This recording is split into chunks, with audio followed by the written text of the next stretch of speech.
அஸ்ஸலாமு அலைக்கும். இன்னைக்கு நம்ம என்ன பார்க்க போகிறோம்னா ஆட்டு தலைக்குழம்பு தான் இன்றைக்கி பார்க்க போகிறோம். இது எப்படி செய்யணும்னு வேணும்னா கீழே நான் டேக்கில் கொடுக்கேன், அதை நீங்கள் பார்த்து தெரிஞ்சுக்கிடுங்க. இப்போ நான் வந்து அதுக்குண்டான மசாலா எல்லாம் போட்டு தாளித்து கிண்டி தலையும் க்ளீன் பண்ணி எடுத்து வச்சுருக்கேன். அதே அதில் ஒன்றா போட்டு நான் வதக்கி எடுத்துகிட்டு விசில் வச்சுட்டு சப்பாத்திக்கு மாவு பிசைஞ்சு அதை ரெடி பண்ணி எடுக்கிறேன்.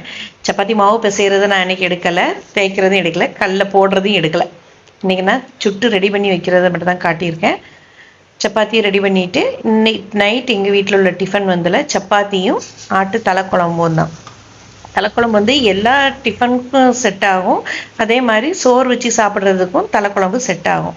உங்களில் எத்தனை பேருக்கு இப்படி சாப்பிட்றது பிடிக்குங்கிறதையும் எனக்கு கமெண்ட் பண்ணி எனக்கு சொல்லுங்கள். எனக்கு பக்ரீத் வந்ததுனால இப்போ எல்லார் வீட்லேயுமே ஒரே நான்வெஜ்ஜாக தான் இருக்கும். ஆட்டோட ஸ்பேர் பார்ட்ஸ் ஃபுல்லாகவே குடல் தலை கால் எல்லாம் சாப்பிட்றதாப்புல தான் இருக்கும்.